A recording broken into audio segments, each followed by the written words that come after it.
This is Sumer, the supposed birthplace of civilization.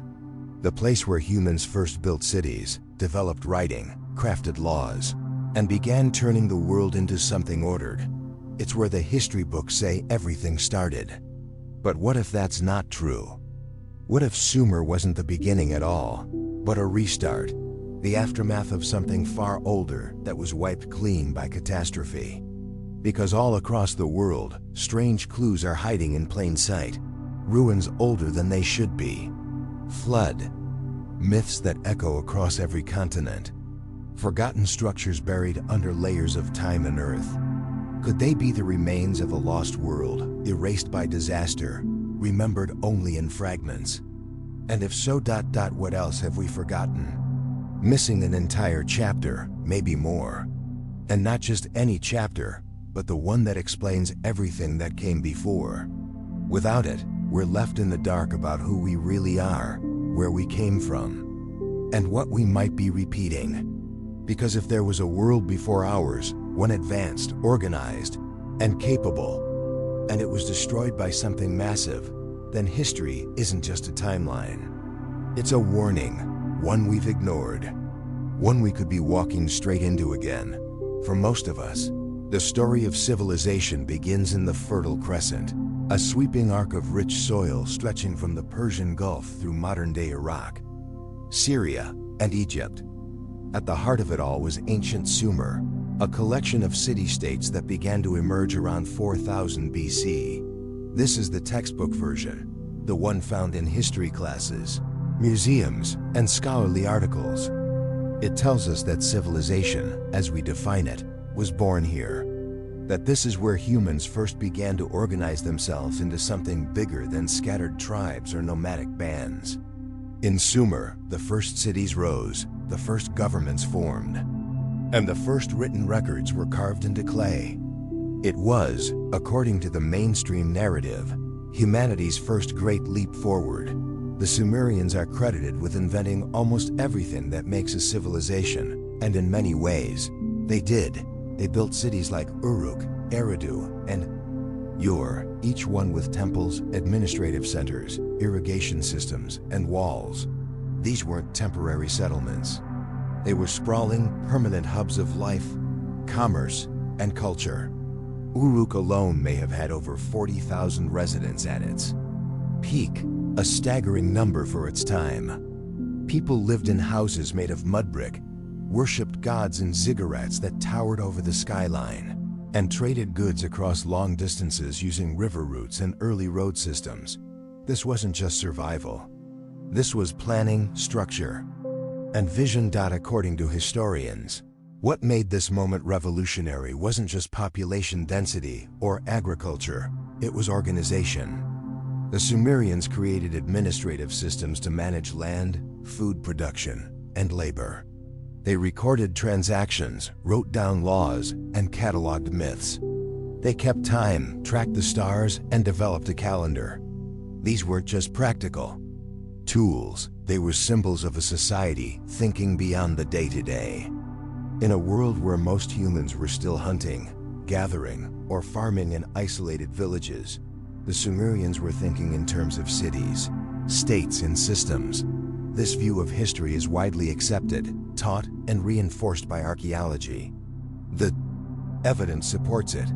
Thousands of clay tablets, temple ruins, irrigation ditches, and burial sites all point to Sumer as a foundational moment in human development.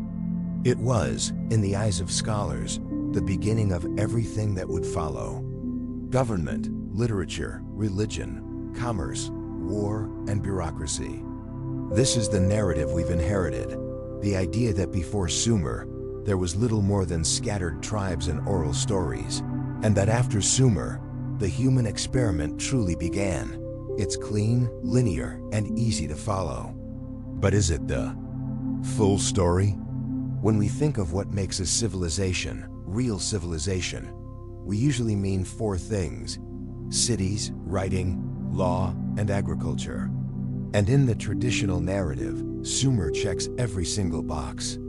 Around 4000 BCE, the people of southern Mesopotamia began building permanent settlements, that were far more complex than anything the world had seen. These weren't just farming villages. These were organized urban centers with zoning, religious institutions, central planning, and defensive walls. Cities like Uruk grew rapidly, with districts for trade, worship, administration, and labor.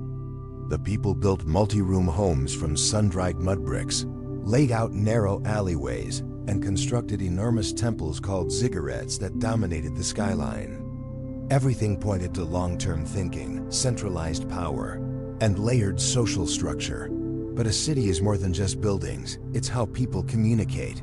And for the Sumerians, that meant inventing one of humanity's greatest tools, writing.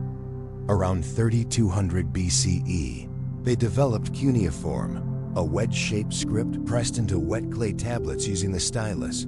At first, it was simple record-keeping. They tracked grain, livestock debts, and trade. But over time, cuneiform evolved into a complete written language. It allowed for storytelling, poetry, legal codes, administrative orders, and even astronomy. We know about Sumer today because they wrote down their lives.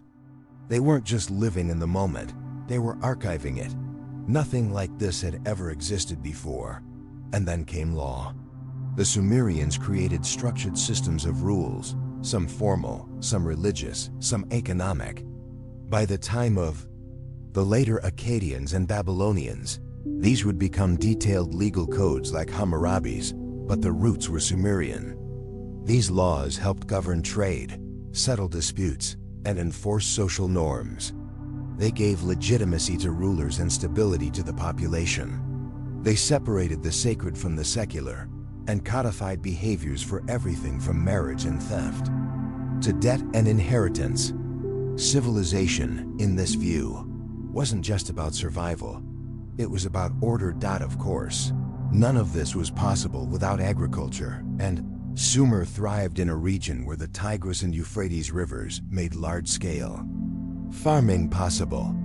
The Sumerians built elaborate irrigation systems, canals, and reservoirs to control water flow and ensure consistent harvests. They grew barley, wheat, flax, and dates, and raised cattle, sheep, and goats. Farming here wasn't left to chance. It was engineered.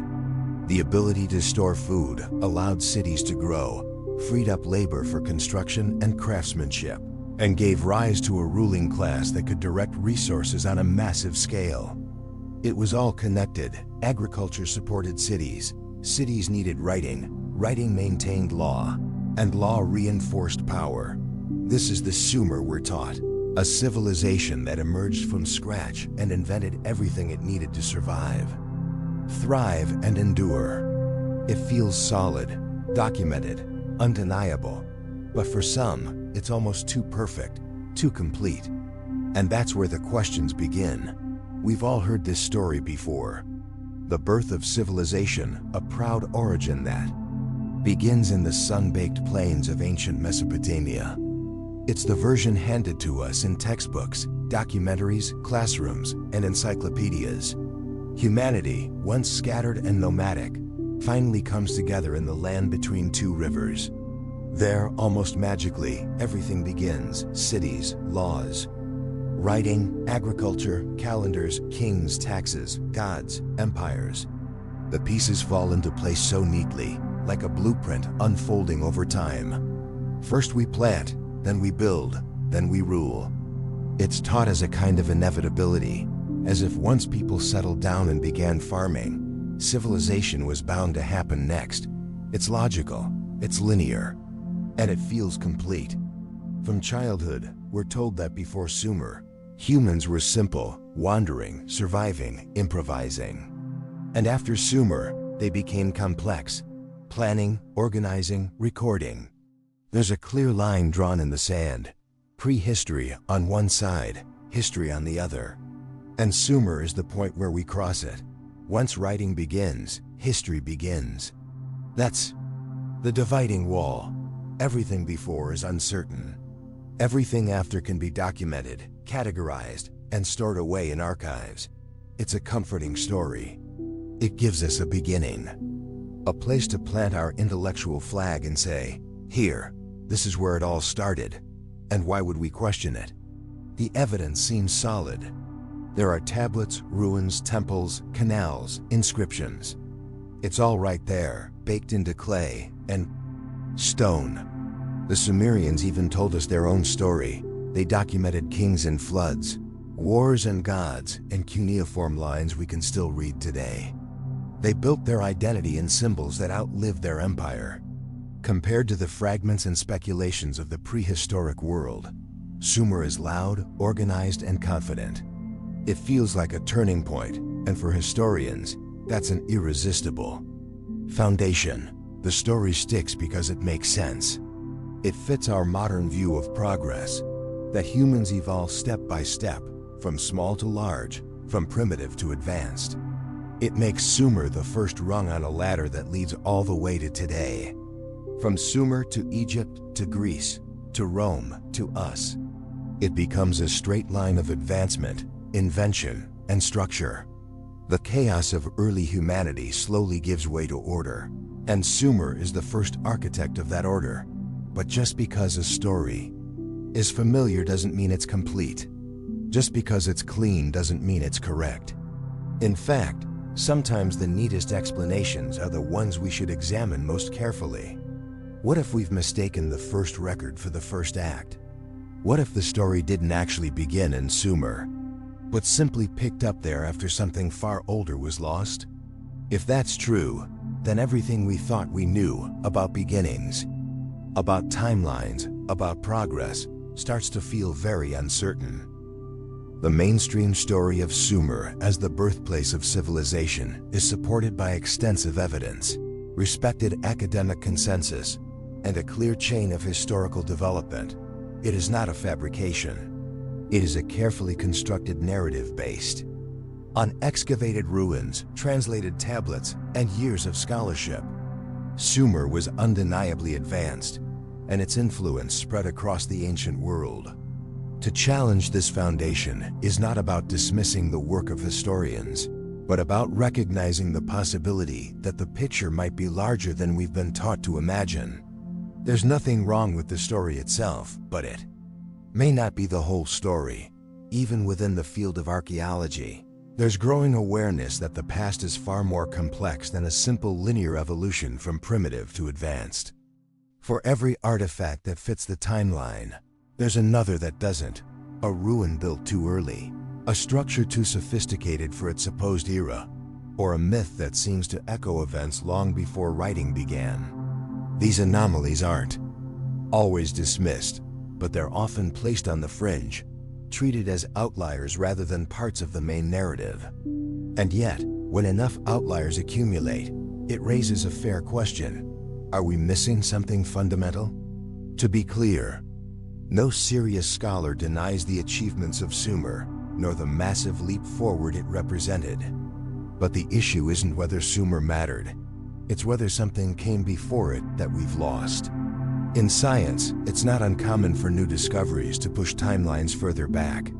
The origin of modern humans, older than we thought. The appearance of tools, older than we thought. The use of fire, art, burial rituals. Again and again, new evidence nudges the past deeper. So why would civilization be any different? The idea that Sumer represents a restart rather than a beginning doesn't erase its importance. It reframes it. It suggests that Sumer may have risen not in a vacuum, but on top of forgotten foundations. That its innovations may have been rediscoveries, or at least responses to older knowledge. It's a subtle shift, one that doesn't destroy the current model, but stretches it. It invites us to imagine that the human story isn't a straight line, but a cycle. One where rise and fall may have happened more than once. And this brings us to the edge of curiosity, the point where accepted history begins to blur with the unknown. Not conspiracy, not fantasy, just a recognition that for all we've learned, there's still more hidden beneath the surface, more questions, more layers. And maybe, just maybe, another civilization buried beneath the dust of time, waiting to be remembered. Because if Sumer was the beginning, why does so much of what they knew already feel familiar? For centuries, the idea that human civilization began with the cities of Mesopotamia, Uruk, Ur, Eridu, has been the foundation of our history books. Yet, nestled atop a hill in southeastern Turkey, Göbekli Tepe stands as a timeless counterargument.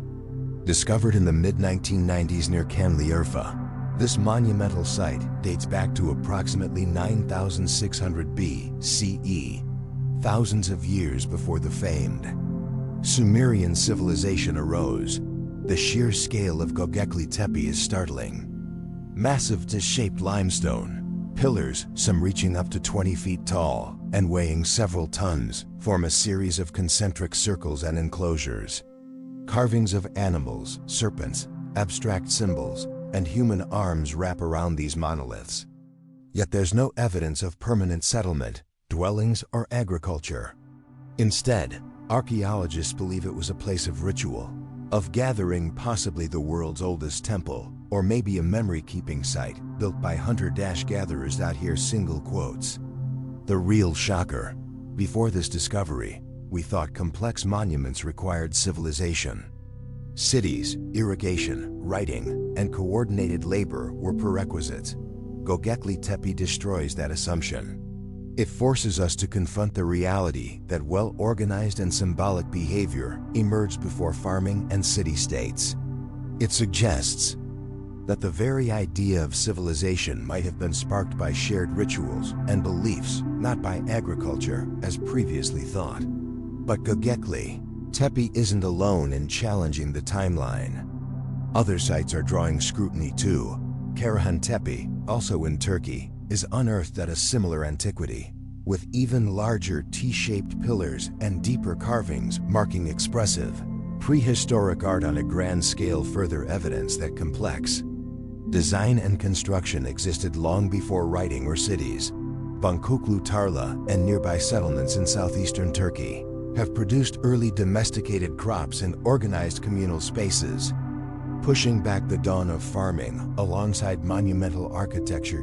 In Saudi Arabia, the ancient mustadals, stone enclosures dating back over 7,000 years, suggest large-scale ritualistic structures built by early mobile communities. What does it all mean? It's more than academic intrigue. It's a paradigm shift. If human groups could unite, plan, and build massive ritual spaces before agriculture and writing, then our model of early man gives farmer gives city builder is upside down. It might have been hunter-gatherers united by symbolic systems, ritual. Then farming later followed as a support system, not the starting point. But even more compelling is the intentional burial of Göbekli Tepe around 8000 BCE. Imagine constructing such a masterpiece, then systematically burying it. Nothing to build atop, nothing to replace it, just burial. Archaeologist Klaus Schmidt speculated that the burial might have marked the site's conclusion, a ceremonial closing. But some theorists wonder, was it an attempt to conceal a sacred knowledge, to protect it from a future catastrophe, or simply ritual closure? Whatever the reason, the burying amplifies the mystery.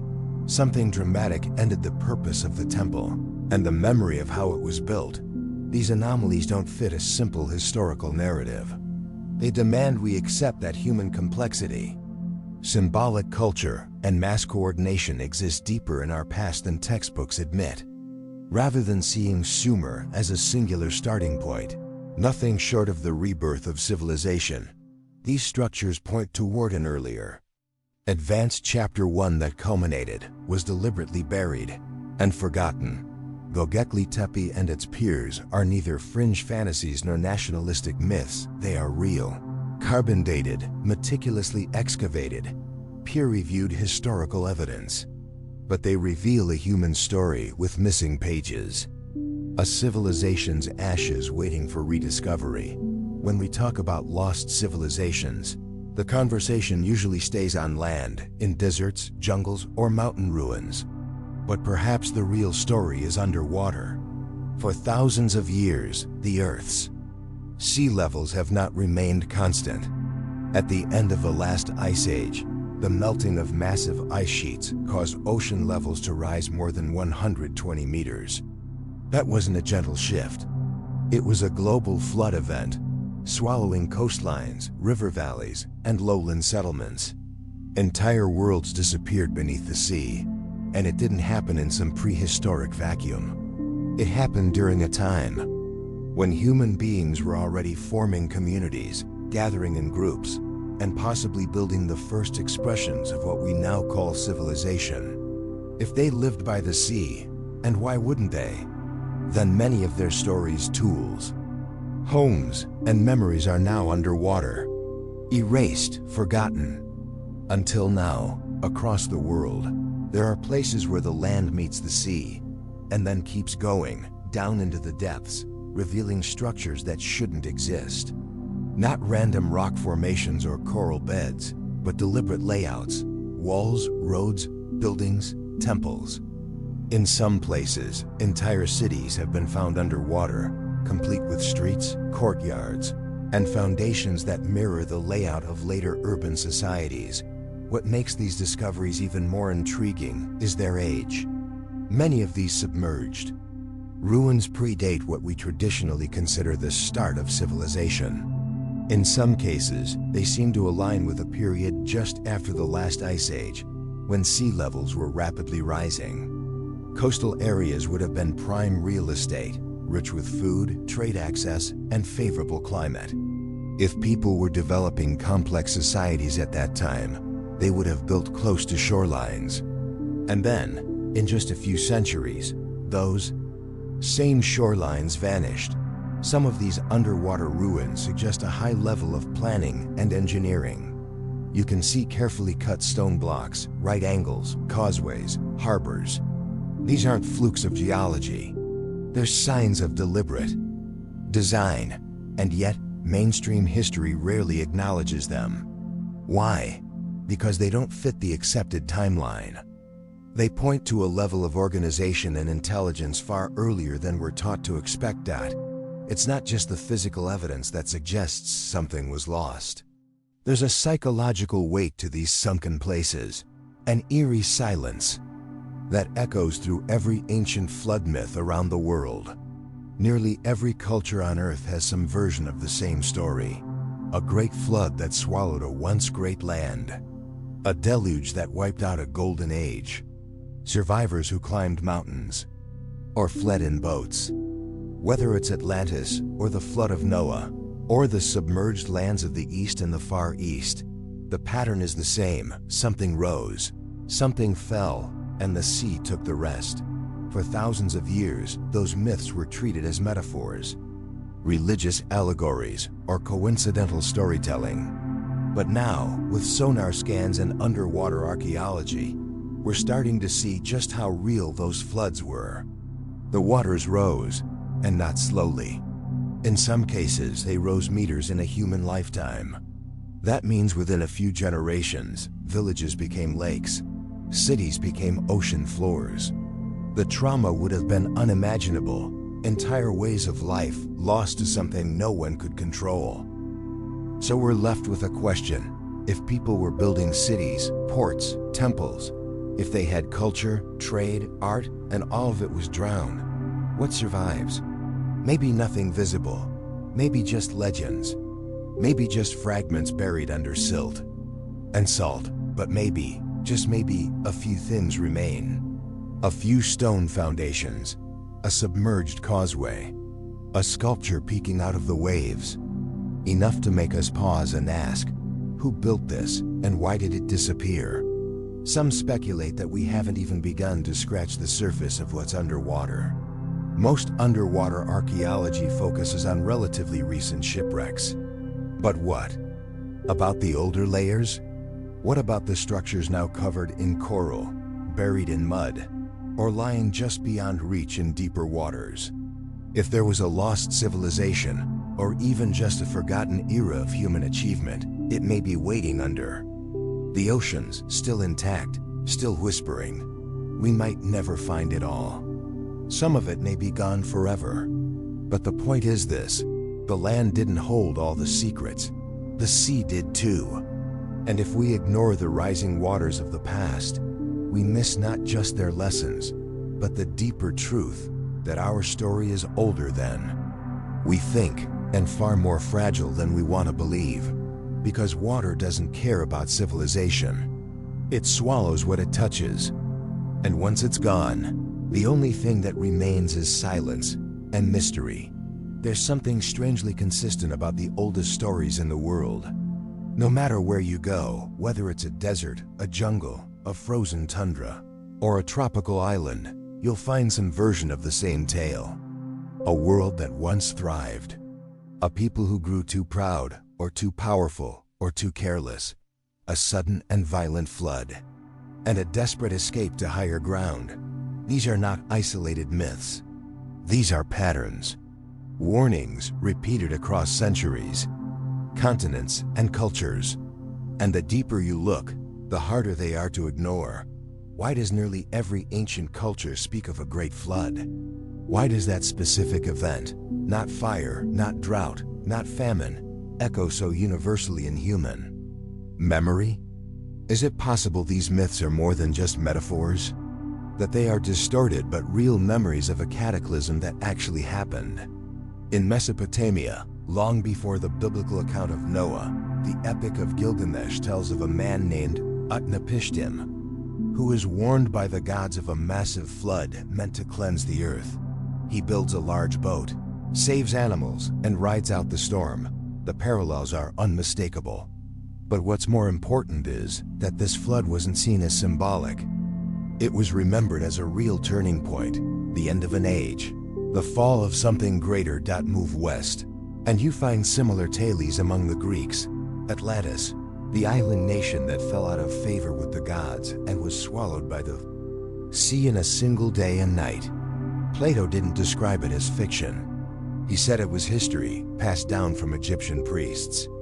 Again, we're told that a powerful civilization existed, then vanished beneath rising waters. Go east, and the stories don't stop.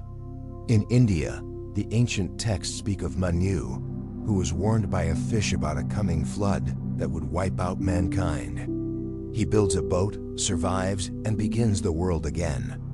In China, myths speak of the Great Flood, where vast waters drowned the land until a hero named Yu tamed the rivers and restored order.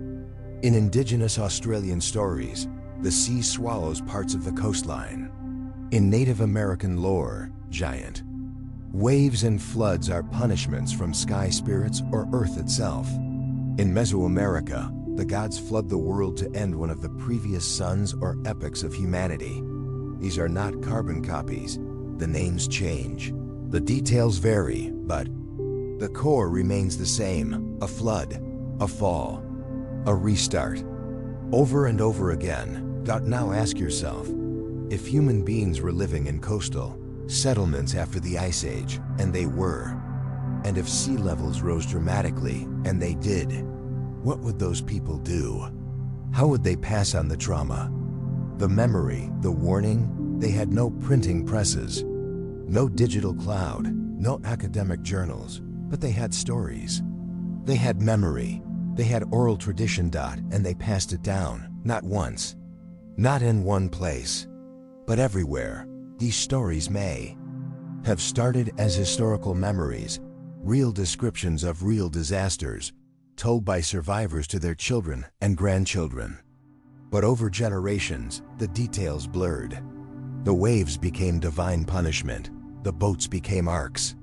The survivors became heroes or prophets. The event became legend.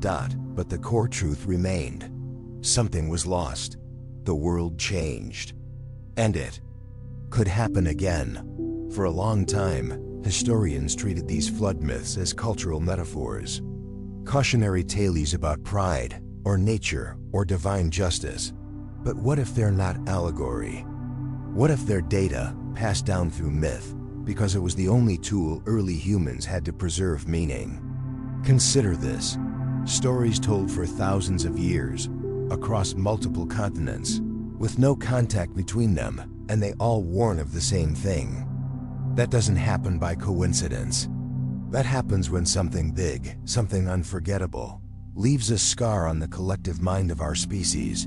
Maybe that scar was a global flood event, a rapid rise in sea levels, a collapse of ice sheets, an earth-shaking catastrophe. Maybe it wiped out coastal civilizations we've yet to find. Maybe those people, desperate to keep their knowledge alive, wrapped it in story, in gods and symbols, and passed it on in the only way they could. Now we dismiss them. We treat Atlantis like fiction. We mock the ancient texts. We ignore the old songs of flood and fire because they sound too dramatic, too poetic. But that's the point. They were made to last. They weren't designed to be literal. They were designed to be remembered. What if the oldest myths are warnings disguised as wonders? What if we're the ones who've misunderstood them? Instead of asking, could all these stories be true? Maybe we should ask, how much truth was buried in each one? Because when you strip away the gods and magic, you're left with something terrifyingly plausible.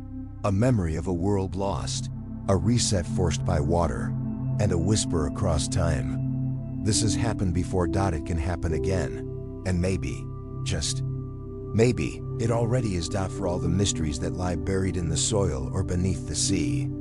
Perhaps the most stubborn barrier to discovering a lost civilization isn't physical, it's psychological.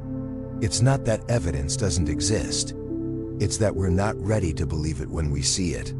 Because the story of humanity, the one taught in schools, printed in textbooks, repeated in documentaries, is treated as settled.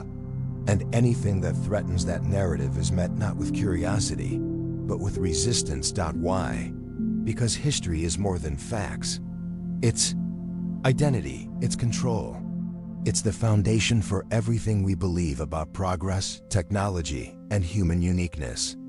And if someone dares to question it, to suggest that civilization may have started earlier, or in a different way, or more than once, they're often labeled a fringe theorist, a pseudoscientist, or worse. The irony? Many of the most disruptive discoveries in human history started the same way, ridiculed, dismissed, and only later accepted. You'd think science would embrace mystery. After all, it's supposed to thrive on questioning, on challenging assumptions, on welcoming new data. But in practice, academic institutions often reward the opposite: stability, orthodoxy, and consensus. Publishing bold, new interpretations can end careers. Grant funding rarely flows toward ideas that challenge foundational models. The safest route is to stay within the accepted framework. And so, even when strange artifacts are found, even when ruins turn up where they shouldn't exist, the tendency is to rationalize them, isolate them, or ignore them entirely. We've seen it happen before. Early reports of ancient human presence in the Americas were dismissed for decades because they contradicted the established migration timeline. Sites like Göbekli Tepe were overlooked for years because they didn't fit the evolutionary model of simple hunter-gatherers becoming complex societies after agriculture. And even now, underwater ruins are under-researched compared to land-based archaeology, not because they're less important, but because they raise too many uncomfortable questions. This isn't conspiracy, it's human nature. People, even scientists, cling to the models they were taught. They build careers on those models. And anything that threatens to rewrite the foundations of history is seen not as opportunity, but as danger. To accept a civilizational reset would mean admitting that our understanding of human development is incomplete.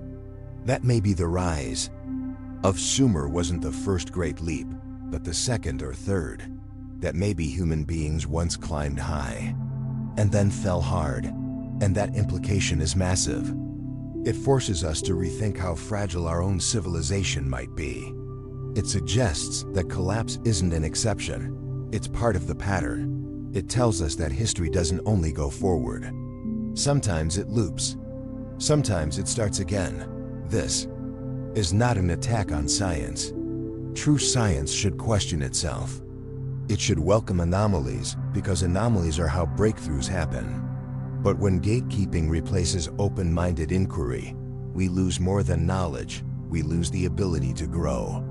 We miss the chance to connect dots between myths and geology, between ruins and legends, between ancient memory and modern evidence. Imagine a young archaeologist proposing that a submerged structure could be the remains of an ancient city older than any known civilization. Chances are, their peers won't rally behind them. They'll ask, where's the pottery? Where's the writing? Where's the proof that fits our framework? But what if that framework is the problem? What if we're using the wrong lens, asking the wrong questions, applying the wrong expectations to a world we barely understand? Maybe the ruins don't have writing because the writing was lost. Maybe the tools decayed. Maybe the cities were coastal and got swallowed by the sea before they could leave enough behind. Maybe we're expecting to find Sumerian-style civilizations when what we should be looking for is a different kind of complexity, one that left behind temples, alignments, myths, and stone, but not bureaucracy or bricks. And here's the uncomfortable truth. Evidence of an earlier cycle wouldn't need to be vast. It wouldn't need to be complete. It would only need to exist.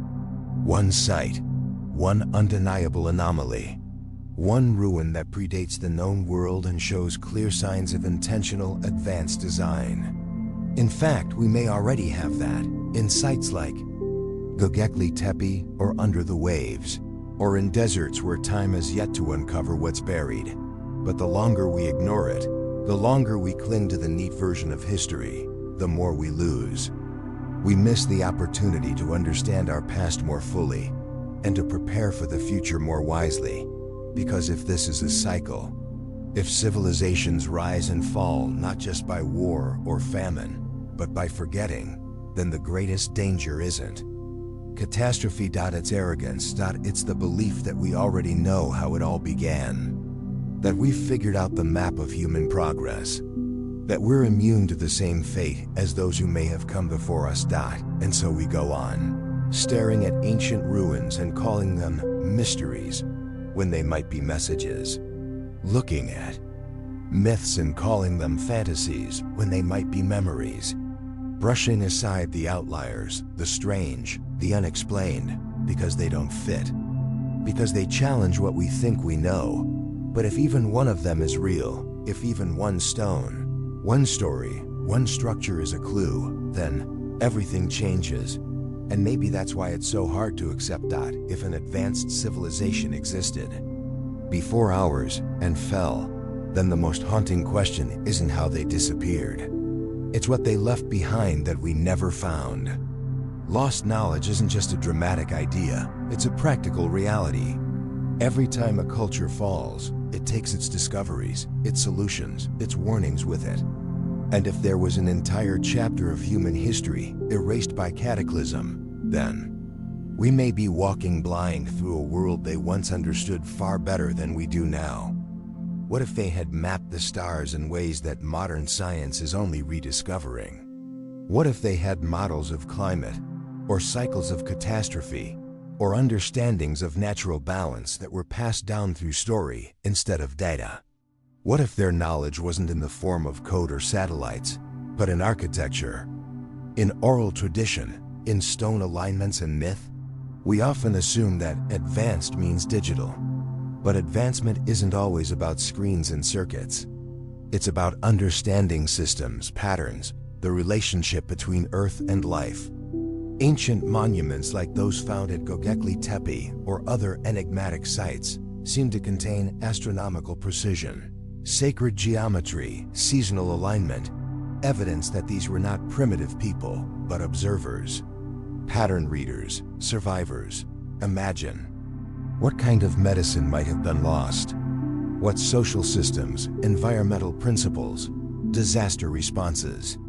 We know even within our recorded history, vast libraries have burned from Alexandria to Baghdad and set humanity back centuries. So what happens when not just a library, but a whole world is erased? We become amnesiacs, a species with no memory, rebuilding, repeating, and relearning what we may have once already mastered. And worst of all, we may be ignoring the fragments they left behind, dismissing them as myth, art, or coincidence. We call it mystery when maybe it was meant to be message. So, what did they know? Maybe nothing we haven't figured out now. Or maybe everything we forgot right before the fall. If a civilization before ours collapsed and they knew it was coming, how would they warn the future? No cloud storage, no satellite backups, no books that could survive fire, flood, and time. The only thing that lasts for millennia is story, carved in stone, repeated in myth, hidden in rituals. What if the ancient flood myths weren't religious tales, but survival guides? What if the stories of Atlantis, of global deluges, of celestial punishment and earth resets were never meant as metaphor, but as memory? We don't have to believe every myth word for word. But when every culture tells the same story in different voices, maybe we should listen. Don't forget what happened last time. That could be the real message. Buried not just in stories, but in symbols, spirals, dualities, cosmic cycles. Warnings hidden in temples. Not because they were superstitious, but because they knew memory fades and story is what stays.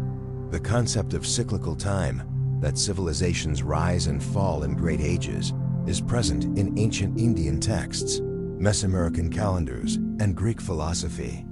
These weren't random guesses. These were systems, worldviews rooted in experience. They might have seen the signs of collapse and encoded them into myth, hoping someone someday would understand. But we treat these traditions as fiction. We strip meaning from symbol.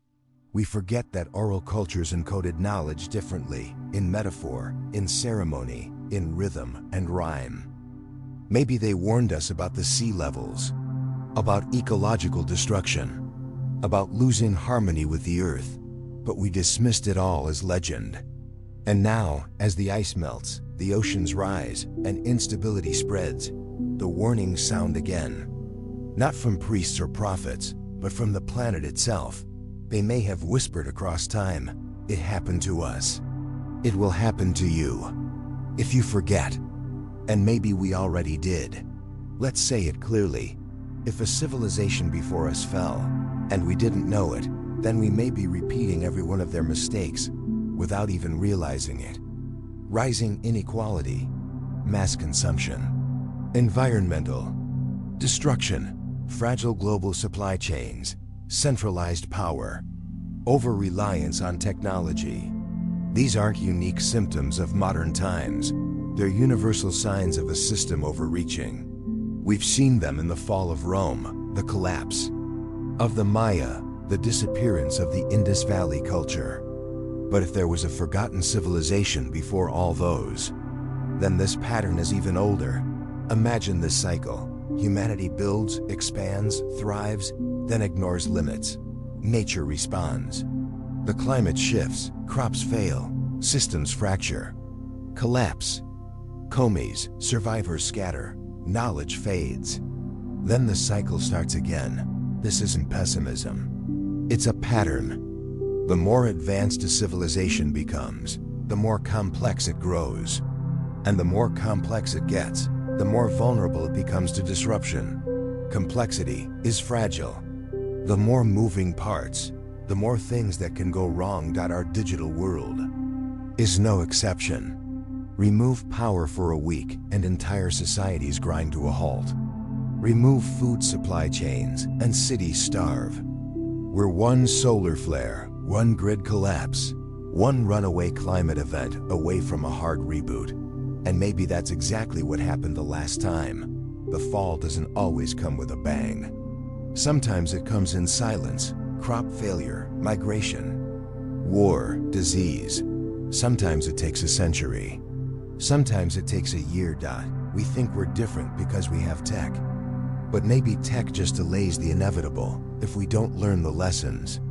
Maybe those who came before us didn't fall because they were primitive, but because they believed they were invincible. Just like we do now, history doesn't repeat itself.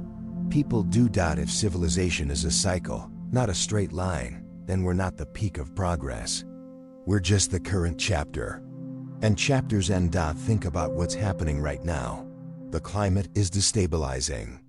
Oceans are rising. Glaciers are vanishing. Species are going extinct. Global tension is increasing. Trust in institutions is eroding. And technological dependence is skyrocketing. We don't need imagination to see collapse. We just need eyes. But the scariest part isn't that it could happen. It's that it already might be happening, slowly, quietly, beneath our daily routines. Not with a single disaster, but with 100 small fractures that no one notices until they spread too far. If a forgotten civilization faced these same pressures, then their story isn't just history, it's prophecy. Not mystical, but mechanical. Cause and effect. A pattern unfolding again. And here we are, distracted, divided, burning fuel like it's infinite, building systems with no redundancy, drifting away from the natural world, from each other, from the very wisdom that might save us. So the question isn't could we fall? The question is, would we even see it coming? And if those who came before us tried to leave a message, in stone, in myth, in silence, would we even listen? Or are we too convinced of our own permanence to recognize the warning signs? Because if history doesn't begin with us, then it might not end with us either. And the final question echoes loudest of all, are we next? So maybe the story of civilization isn't a straight line. Maybe it's a spiral, rising, collapsing, rising again. And maybe we're not the first to stand at the edge of a golden age, or the brink of its end. The evidence is out there, in stone, in myth, in ruins swallowed by oceans. But whether we choose to see it is another matter. Because the greatest danger isn't in what we don't know. It's in what we refuse to question. If this really is a reboot, then everything we build now matters even more. Because we're writing the next version, not just for ourselves, but for those who come after. So the real question isn't just, are we next? It's, what will we leave behind, truth or silence? If that made you think, share this with someone who still believes history is set in stone. Comment with what you think the missing chapter of our past might really contain. And subscribe, not just for answers, but for better questions, because we're not done digging. Not even close.